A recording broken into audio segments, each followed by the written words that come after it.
In the late 80s, Teenage Mutant Ninja Turtles was one of the hottest properties on the planet. From its comic book origins, it exploded into a popular cartoon show, a toy line, video games, and in 1990 it cemented its place in popular culture with a Hollywood theatrical movie release. The movie was a success by its modest production standards for the time, and with the property retaining a legacy of older fans and families alike 20 years later, Hollywood came calling again to do what Hollywood does best: the reboot. And for those of you unfamiliar with what a reboot is, let me take a moment to explain.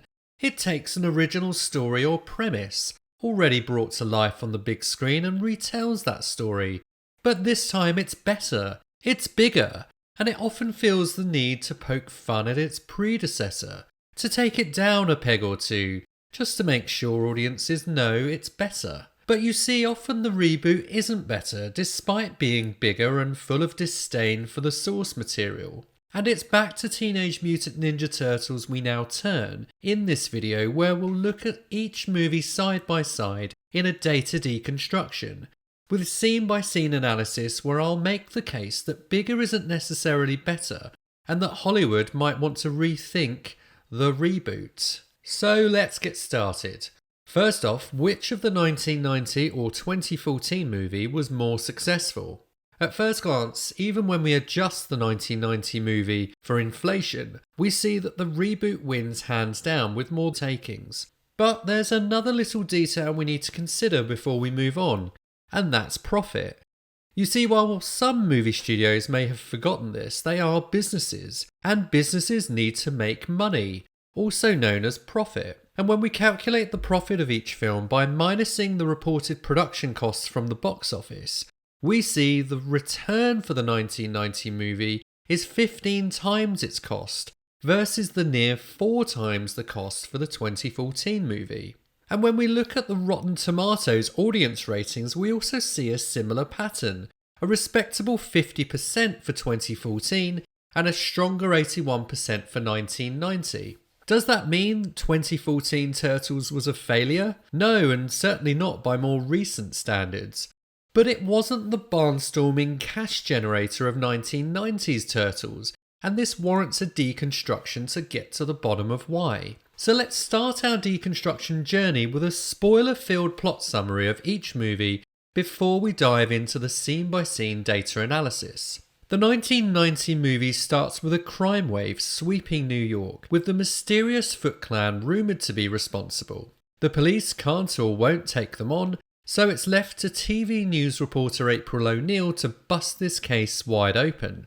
But in putting her nose into where it's not wanted, she's attacked by the Foot, leading to Raphael saving her, where she later learns about the ooze and how the Turtles turned into who they are today. But later the Foot finds their lair and kidnaps Splinter. Then Shredder sends the Foot soldiers to track the Turtles down to April's gift shop, where they put Raphael into a coma, and the remaining Turtles escape to the country for him to recover. After Raphael is back on his feet, they return to save Splinter, and they defeat Shredder by throwing him into a garbage truck. So after some challenges and setbacks, our heroes emerge victorious. So what about the 2014 movie? Well, the core premise is the same. The Turtles need to defeat the Foot to save the day, but it's of course bigger and it's better. So it needs to up the ante, where the Foot are not simply a criminal organisation from Japan. They are of course more than that. For a start, they now have machine guns, which is a bit of a disadvantage for the Turtles because they don't have any guns. But it's also more than that, because later we find that Shredder is allied with a company CEO called Eric Sachs. Eric, for reasons we don't know, wants to control New York by releasing some kind of chemical and then saving the city with the antidote. But this can only come from the mutagen in the Turtles' blood.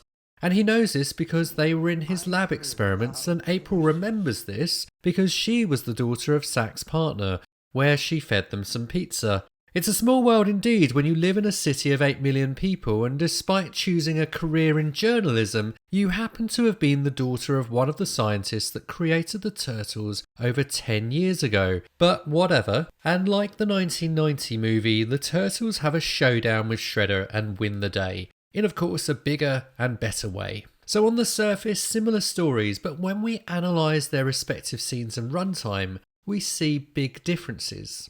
To start with, 1990's Turtle is figuratively and literally darker than 2014. When we code the runtime to scenes appearing at night versus day, 1990 is at night over half the time, whereas 2014 is set during the day 3/4 of the time. And this difference really shows. On the one hand, the 1990s darkness is a product of its time. When movies like Dick Tracy and Tim Burton's Batman hit the screens, we were entering a darker, more gritty period of comic book movie adaptations. Yet this also represents the difference in story and characterization between the movies, where 1990 explores the darkness within, and the other focuses more on a light-hearted fun and spectacle. And this is no more apparent than in the different treatments of the character of Raphael. In the 1990 movie, he's a brooding character with inner anger and demons he needs to deal with. And we see this in this touching moment with Splinter, where he talks to him about choosing to take on his demons alone, and when Leonardo watches over him in his coma.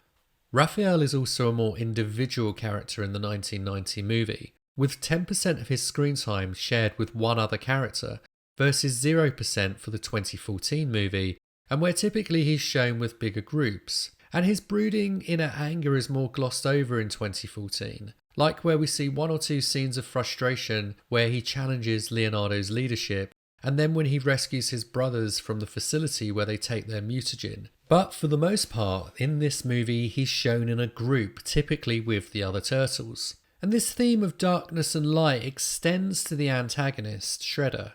In the 1990 movie, he's on screen for less time than 2014, but he represents more threat and menace for the turtles. If we compare his entrance in the movies, in 1990 we see a leader to be feared, introduced in a panning shot surrounded by his followers. In 2014, he looks like he's hidden in a cupboard, and his threat is represented by randomly hitting one of his followers whilst he's tied up. And despite his longer screen time in 2014, he's positioned more as a weapon of Sax, taking his direction and fighting the turtles in his super armour. And it makes him look more like a robot than a samurai seeking revenge. Compare the end fights, where in one Shredder taunts the turtles that Splinter is dead, and another where he's like the Terminator, dead-eyed and coming back again and again despite the turtles' best efforts. And back to April. She's an important character in both movies, but serves a very different role in each one. In 1990, she's looking for a story and doesn't care at first where it takes her. She holds her own with her boss, the chief of police, and physically stands up to the Foot. Yet she's also not completely central to the story and gets caught up in the fight the deeper she goes. On the flip side, 2014 April is very central to the story, yet also at times is stereotyped and objectified. In terms of story role, she appears in 75% of runtime, versus 52% for 1990 April. And this is linked to her legacy being the daughter of a scientist who created the Turtles. But it's more than that. She's near enough the exposition spokesperson for the story, where she tells her roommate what's happening, her boss what is happening, Sax what she thinks is happening, and her sidekick Vern what is happening. And what this represents is a movie that tells the audience what is happening, rather than one that shows it, with a very fatty 63% of runtime used for exposition in 2014 versus 38% for the 1990 movie. And the openings of the movies are emblematic of this difference, where one outlines the entire plot with Splinter's exposition, and the other where we see the Turtles get caught up in the fight against the Foot, where they save April in their first fight. And with 2014 April, we see a schizophrenic treatment of her character, where in one moment she's a reporter striving for greatness, and in another Vern constantly objectifies her. This both denigrates her role, yet at the same time shows up Vern as a creepy bumbling sidekick with little value to the plot or outcomes. Compare that to Casey in the 1990 movie, where he near single-handedly takes on the Foot to save Splinter, along with his chemistry and will they won't they relationship with April, where we see one movie that tries to develop a relationship and show that gruff, uncultured characters can offer some kind of value in the world, and another with a male character only thinking about one thing and playing it for laughs. And back to the fights, this brings us to the last major difference between the movies. While the 1990s Turtle movie is of its time, the effects from Jim Henson Productions stand up even today, with the face animatronics bringing both realism and charm and individualism to each of the turtles. The effects helped them to be characters in their own right and directly inserted them into the fights they had with Shredder and the Foot. And to the 2014 movie, we see the inevitable move to CGI and green screens. This undoubtedly came at a higher production cost with more steps in the process. And these steps show us the essence of the movie. One that takes steps to get closer to pixel-perfect renderings, yet also steps further away from characterization and actual physical real-world realism, where the fights are more acrobatic performances than the kung fu brawls we saw in the 1990 movie, and the only way we can distinguish the turtles is from the colour of their bandanas, rather than the quality of their character. And it's across these differences, where one movie chooses a dark, gritty metropolis, and the other a bright tourist attraction, one that chooses to explore darkness and inner anger, and the other playing it more for laughs, and one that steps more towards gritty brawls and characterization, and the other effects, we see a move from story to spectacle. From character arcs and dramatic tension alongside the fun and the action, to a paint-by-numbers description of what's happening as the audience takes a ride on the effects turbocharged roller coaster. And while roller coasters can be fun, I don't think anyone really wants to be on one for 90 minutes plus. And if some of us do, it's not enough to be as profitable for the studios as a story balanced with the action and the fun. So with those concluding thoughts, what do you think? Have I got it right and used the Turtles as an example of Hollywood's less profitable move from story to spectacle?